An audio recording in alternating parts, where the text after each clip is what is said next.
ନମସ୍କାର ଦର୍ଶକ ବନ୍ଧୁ, ଭାଗ୍ୟଚକ୍ରର ଏହି ସ୍ୱତନ୍ତ୍ର ଅଧ୍ୟାୟକୁ ଆପଣଙ୍କୁ ଅନେକ ସ୍ୱାଗତ।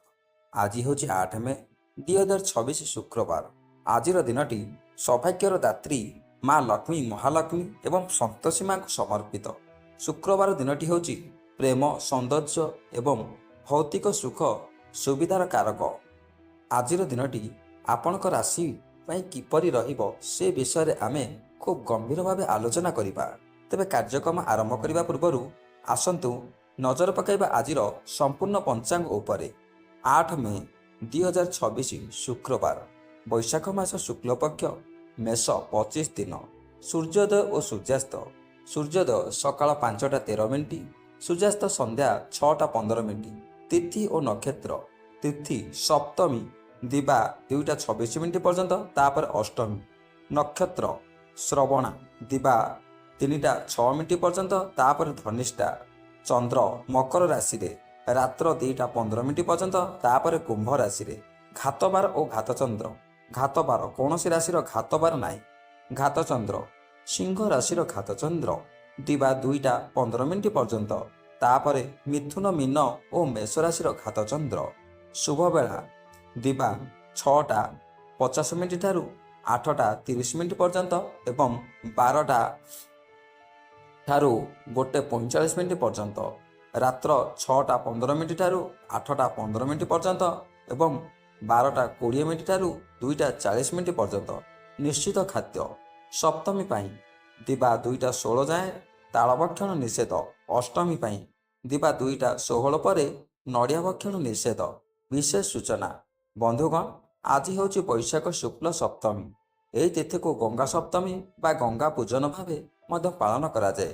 ପୌରାଣିକ ମତ ଅନୁସାରେ ଆଜିର ଦିନରେ ମା ଗଙ୍ଗା ସ୍ୱର୍ଗରୁ ମର୍ତ୍ତ୍ୟକୁ ଅବତରଣ କରିଥିଲେ। ତେଣୁ ଆଜି କୌଣସି ପବିତ୍ର ନଦୀରେ ସ୍ନାନ କରିବା କିମ୍ବା ଗଙ୍ଗା ଜଳ ବ୍ୟବହାର କରିବା ଦ୍ୱାରା ଅଶେଷ ପୁଣ୍ୟ ମିଳିଥାଏ। ଶୁକ୍ରବାର ହୋଇଥିବାରୁ ମା ଲକ୍ଷ୍ମୀଙ୍କୁ ପଦ୍ମ ଫୁଲ କିମ୍ବା ଧଳା ମିଠା ଅର୍ପଣ କଲେ ଆର୍ଥିକ ସମସ୍ୟା ଦୂର ହୁଏ ଏବଂ ଗୃହରେ ସୁଖ ସମୃଦ୍ଧି ବୃଦ୍ଧି ପାଏ। ତେବେ ଚାଲନ୍ତୁ ଆରମ୍ଭ କରିବା 12ଟି ରାଶିର ରାଶିଫଳ। ମେଷ ରାଶିର ବନ୍ଧୁଗଣ, ଆଜି କର୍ମକ୍ଷେତ୍ରରେ ଆପଣଙ୍କର ପଦମର୍ଯ୍ୟାଦା ବୃଦ୍ଧି ପାଇବ। ଶୁକ୍ରଙ୍କ ପ୍ରଭାବ ଯୋଗୁଁ ଆପଣଙ୍କର ବ୍ୟକ୍ତିତ୍ୱରେ ଚମକ ଆସିବ। ନୂଆ ବସ୍ତ୍ର କିମ୍ବା ଆଭୂଷଣ କିଣିବାର ଯୋଗ ଅଛି। ପ୍ରେମ ସମ୍ପର୍କରେ ଥିବା ବ୍ୟକ୍ତିଙ୍କ ପାଇଁ ଦିନଟି ଅତ୍ୟନ୍ତ ରୋମାଞ୍ଚକର ରହିବ। ପାରିବାରିକ ସୁଖ ଶାନ୍ତି ବଜାୟ ରହିବ। ଶୁଭ ରଙ୍ଗ ଗୋଲାପୀ। ଶୁଭ ସଂଖ୍ୟା 6। ପ୍ରତିକାର ମା ଲକ୍ଷ୍ମୀଙ୍କ ପାଖରେ ଧଳା ରଙ୍ଗର ମିଠା ଭୋଗ ଲଗାନ୍ତୁ। ପରବର୍ତ୍ତୀ ରାଶି ବୃଷ ରାଶି। ଆଜି ଆପଣଙ୍କ ଭାଗ୍ୟର ଦ୍ୱାର ଖୋଲିବାକୁ ଯାଉଛି। କଠିନ ପରିଶ୍ରମର ଫଳସ୍ୱରୂପ ବଡ଼ ସଫଳତାର ମିଳିବ। ଦୂରଯାତ୍ରାର ସୁଯୋଗ ଆସିପାରେ, ଯାହା ଆପଣଙ୍କୁ ଆର୍ଥିକ ଲାଭ ଦେବ। ବାପା ମାଙ୍କ ସ୍ୱାସ୍ଥ୍ୟରେ ସୁଧାର ଆସିବ।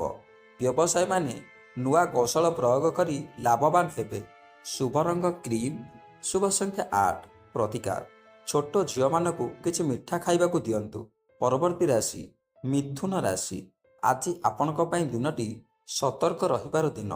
ଅଜଣା ବ୍ୟକ୍ତିଙ୍କ ସହ ଆର୍ଥିକ କାରବାର କରନ୍ତୁ ନାହିଁ। କର୍ମକ୍ଷେତ୍ରରେ ଗୁପ୍ତ ଶତ୍ରୁମାନେ ଆପଣଙ୍କର କାମରେ ବାଧା ସୃଷ୍ଟି କରିପାରନ୍ତି। ନିଜର ବୁଦ୍ଧି ବଳରେ ସମସ୍ୟାର ସମାଧାନ କରନ୍ତୁ। ଜୀବନସାଥୀଙ୍କ ସହଯୋଗ ଆପଣଙ୍କୁ ମାନସିକ ସାହସ ଦେବ। ଶୁଭ ରଙ୍ଗ ଆକାଶ ନୀଳ। ଶୁଭ ସଂଖ୍ୟା 5। ପ୍ରତିକାର ଭଗବାନ ବିଷ୍ଣୁଙ୍କୁ ତୁଳସୀ ପତ୍ର ଅର୍ପଣ କରନ୍ତୁ। ପରବର୍ତ୍ତୀ ରାଶି କର୍କଟ ରାଶି। ଆଜି ଆପଣଙ୍କ ପାଇଁ ଘାତଚନ୍ଦ୍ର। ମନରେ ଅସ୍ଥିରତା ଓ ଭୟ ରହିପାରେ। କୌଣସି ଗୁରୁତ୍ୱପୂର୍ଣ୍ଣ ଦସ୍ତାବେଜରେ ସ୍ୱାକ୍ଷର କରିବା ପୂର୍ବରୁ ଭଲ ଭାବେ ପଢ଼ନ୍ତୁ। ବ୍ୟବସାୟରେ ପ୍ରତିଦ୍ୱନ୍ଦ୍ୱିତା ବଢ଼ିପାରେ। ଶରୀର କ୍ଳାନ୍ତି ଅନୁଭବ ହୋଇପାରେ।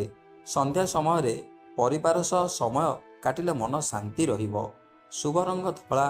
ଶୁଭ ସଂଖ୍ୟା 2। ପ୍ରତିକାର ଶିବଲିଙ୍ଗରେ ଚନ୍ଦନ ଲେପ ଦିଅନ୍ତୁ। ପରବର୍ତ୍ତୀ ରାଶି ସିଂହ ରାଶି। ସିଂହ ରାଶିର ବ୍ୟକ୍ତିମାନଙ୍କ ପାଇଁ ଆଜି ଦିନଟି ରୋମାଞ୍ଚକର ରହିବ। ଆପଣଙ୍କର ପରାକ୍ରମ ବୃଦ୍ଧି ପାଇବ। ରାଜନୈତିକ କ୍ଷେତ୍ରରେ ଥିବା ବ୍ୟକ୍ତିମାନେ ଆଜି କୌଣସି ଶୁଭ ସମ୍ବାଦ ପାଇବେ। ଆର୍ଥିକ ସ୍ଥିତି ମଜବୁତ ରହିବ। ନୂଆ ଘର କିମ୍ବା ଗାଡ଼ି କିଣିବା ପାଇଁ ଯୋଜନା କରିପାରିବେ। ପିଲାମାନେ ପାଠପଢ଼ାରେ ଭଲ କରିବେ। ଶୁଭ ରଙ୍ଗ କେଶରୀ। ଶୁଭ ସଂଖ୍ୟା 7। ପ୍ରତିକାର ସୂର୍ଯ୍ୟଦେବଙ୍କୁ ତାମ୍ର ପାତ୍ରରେ ଜଳ ଅର୍ପଣ କରନ୍ତୁ। ପରବର୍ତ୍ତୀ ରାଶି କନ୍ୟା ରାଶି। ଆଜି ଆପଣ ନିଜ କାମକୁ ନେଇ ପ୍ରଶଂସିତ ହେବେ। କର୍ମକ୍ଷେତ୍ରରେ ଉପରିସ୍ଥ ଅଧିକାରୀଙ୍କ ସହଯୋଗ ମିଳିବ। ଯେଉଁମାନେ ବ୍ୟାଙ୍କିଂ କିମ୍ବା ମାର୍କେଟିଂ କ୍ଷେତ୍ରରେ ଅଛନ୍ତି ସେମାନଙ୍କ ପାଇଁ ଆଜି ବଡ଼ ସଫଳତାର ଦିନ। ପୁରୁଣା ଋଣ ପରିଶୋଧ କରିବାରେ ସକ୍ଷମ ହେବେ। ଶାରୀରିକ ଅସୁସ୍ଥତା ଦୂର ହେବ। ଶୁଭ ରଙ୍ଗ ସବୁଜ, ଶୁଭ ସଂଖ୍ୟା 4। ପ୍ରତିକାର ମା ଦୁର୍ଗାଙ୍କୁ ସିନ୍ଦୁର ଅର୍ପଣ କରନ୍ତୁ। ପରବର୍ତ୍ତୀ ରାଶି ତୁଳା ରାଶି। ଆଜି ଆପଣଙ୍କ ରାଶିର ଅଧିପତି ଶୁକ୍ରଙ୍କ କୃପାରୁ ସବୁ କାମ ସହଜରେ ହୋଇଯିବ। କଳା ଓ ସାହିତ୍ୟ ପ୍ରତି ରୁଚି ବଢ଼ିବ। ଆପଣଙ୍କର ବାକ୍ଚାତୁରୀ ସମସ୍ତଙ୍କ ମନ ଜିଣିବ। ବ୍ୟବସାୟରେ ଆଶାତୀତ ଲାଭ ହେବ। ଘରେ କୌଣସି ଉତ୍ସବର ପରିବେଶ ରହିପାରେ। ଜୀବନସାଥୀଙ୍କ ପାଇଁ କୌଣସି ଉପହାର କିଣିପାରନ୍ତି। ଶୁଭ ରଙ୍ଗ ରୂପେଲି, ଶୁଭ ସଂଖ୍ୟା 8। ପ୍ରତିକାର ଶୁକ୍ରବାର ବ୍ରତ କଥା ପାଠ କରନ୍ତୁ। ପରବର୍ତ୍ତୀ ରାଶି ବିଛା ରାଶି। ଆଜି କାର୍ଯ୍ୟର ଚାପ ଅଧିକ ରହିବ, ଯାହା ଯୋଗୁଁ ଆପଣ ବ୍ୟତିବ୍ୟସ୍ତ ହୋଇ ରହିପାରନ୍ତି। ମାଙ୍ଗଳିକ କାର୍ଯ୍ୟରେ ଯୋଗ ଦେବାର ସୁଯୋଗ ମିଳିବ। ଆର୍ଥିକ ଦିଗ ସନ୍ତୋଷଜନକ ରହିବ, କିନ୍ତୁ ଅଯଥା ଖର୍ଚ୍ଚ ଉପରେ ରୋକ ଲଗାନ୍ତୁ। ଭ୍ରମଣ ସମୟରେ ସତର୍କ ରୁହନ୍ତୁ। ନିଜର ଗୋପନୀୟ କଥା କାହାକୁ ବି କୁହନ୍ତୁ ନାହିଁ। ଶୁଭ ରଙ୍ଗ ଗାଢ଼ ଲାଲ, ଶୁଭ ସଂଖ୍ୟା 3। ପ୍ରତିକାର ଶ୍ରୀ ହନୁମାନ ଚାଳିସା ପାଠ କରନ୍ତୁ। ପରବର୍ତ୍ତୀ ରାଶି ଧନୁ ରାଶି। ଆଜି ଆପଣଙ୍କର ଆତ୍ମବିଶ୍ୱାସ ବୃଦ୍ଧି ପାଇବ। ସରକାରୀ ସାହାଯ୍ୟ ମିଳିବାର ଯୋଗ ଅଛି। ପରିବାରରେ କୌଣସି ଗୁରୁତ୍ୱପୂର୍ଣ୍ଣ ଆଲୋଚନା ହୋଇପାରେ। ବନ୍ଧୁମାନଙ୍କ ସହଯୋଗରେ ନୂଆ ବ୍ୟବସାୟ ଆରମ୍ଭ କରିପାରନ୍ତି। ଧର୍ମ କାର୍ଯ୍ୟରେ ଯୋଗ ଦେଲେ ମାନସିକ ଶାନ୍ତି ମିଳିବ। ସ୍ୱାସ୍ଥ୍ୟରେ ସୁଧାର ଆସିବ। ଶୁଭ ରଙ୍ଗ ହଳଦିଆ, ଶୁଭ ସଂଖ୍ୟା 9। ପ୍ରତିକାର ବେସନ ଲଡ଼ୁ କୌଣସି ମନ୍ଦିରରେ ଭୋଗ ଲଗାନ୍ତୁ। ପରବର୍ତ୍ତୀ ରାଶି ମକର ରାଶି। ଚନ୍ଦ୍ର ଆଜି ଆପଣଙ୍କ ରାଶିରେ ଅବସ୍ଥାନ କରୁଥିବାରୁ ଦିନଟି ଅତ୍ୟନ୍ତ ଶୁଭ ଫଳଦାୟୀ ହେବ। ଆପଣଙ୍କର ବୁଦ୍ଧି ଓ ବିବେକ ଯୋଗୁଁ ଆପଣ ପ୍ରତ୍ୟେକ କ୍ଷେତ୍ରରେ ସମ୍ମାନ ପାଇବେ। ଆର୍ଥିକ ଦୃଷ୍ଟିକୋଣରୁ ଦିନଟି ମଜବୁତ ରହିବ। ଖାଦ୍ୟପେୟରେ ଆନନ୍ଦ ନେବେ। ଶୁଭ ରଙ୍ଗ ନୀଳ, ଶୁଭ ସଂଖ୍ୟା 1। ପ୍ରତିକାର କୌଣସି ଅସହାୟ ବ୍ୟକ୍ତିଙ୍କୁ କିଛି ଧଳା ଜିନିଷ ଦାନ କରନ୍ତୁ। ପରବର୍ତ୍ତୀ ରାଶି କୁମ୍ଭ ରାଶି। ଆଜି ଦୂର ସ୍ଥାନକୁ ଯାତ୍ରା କରିବାର ଯୋଜନା କରିପାରନ୍ତି। ଅଧିକ ଖର୍ଚ୍ଚ ହୋଇପାରେ, ତେଣୁ ବଜେଟ୍ ପ୍ରତି ଧ୍ୟାନ ଦିଅନ୍ତୁ। କୋର୍ଟ କଚେରୀ ମାମଲା ଶେଷ ହେବାକୁ ଯାଉଛି। ବ୍ୟବସାୟୀମାନେ ନୂଆ ପୁଞ୍ଜି ନିବେଶ ପାଇଁ ସୁଯୋଗ ପାଇବେ। ମାନସିକ ସ୍ତରରେ ଶାନ୍ତି ଅନୁଭବ କରିବେ। ପରିବାରର ସମ୍ପୂର୍ଣ୍ଣ ସମର୍ଥନ ଆପଣଙ୍କ ସହ ରହିବ। ଶୁଭ ରଙ୍ଗ ବାଇଗଣୀ, ଶୁଭ ସଂଖ୍ୟା 4। ପ୍ରତିକାର ମା ଲକ୍ଷ୍ମୀଙ୍କ ଅଷ୍ଟକ ପାଠ କରନ୍ତୁ। ପରବର୍ତ୍ତୀ ରାଶି ମୀନ ରାଶି। ମୀନ ରାଶିର ବ୍ୟକ୍ତିମାନଙ୍କ ପାଇଁ ଆଜି ଆୟର ମାତ୍ରା ବୃଦ୍ଧି ପାଇବ। କୌଣସି ବିଶ୍ୱସ୍ତ ସୂତ୍ରରୁ ଧନପ୍ରାପ୍ତିର ଯୋଗ ଅଛି। ସାମାଜିକ କାର୍ଯ୍ୟରେ ଯୋଗ ଦେଇ ପ୍ରଶଂସିତ ହେବେ। ପିଲାମାନଙ୍କର ଶୈକ୍ଷିକ କାର୍ଯ୍ୟରେ ସଫଳତା ମିଳିବ। ନିଜର ପ୍ରେମ ସମ୍ପର୍କକୁ ବିବାହର ରୂପ ଦେବା ପାଇଁ ଆଜି ଦିନଟି ଭଲ। ଶୁଭ ରଙ୍ଗ ହଳଦିଆ, ଶୁଭ ସଂଖ୍ୟା 3। ପ୍ରତିକାର କଦଳୀ ଗଛ ମୂଳରେ ଜଳ ଅର୍ପଣ କରନ୍ତୁ।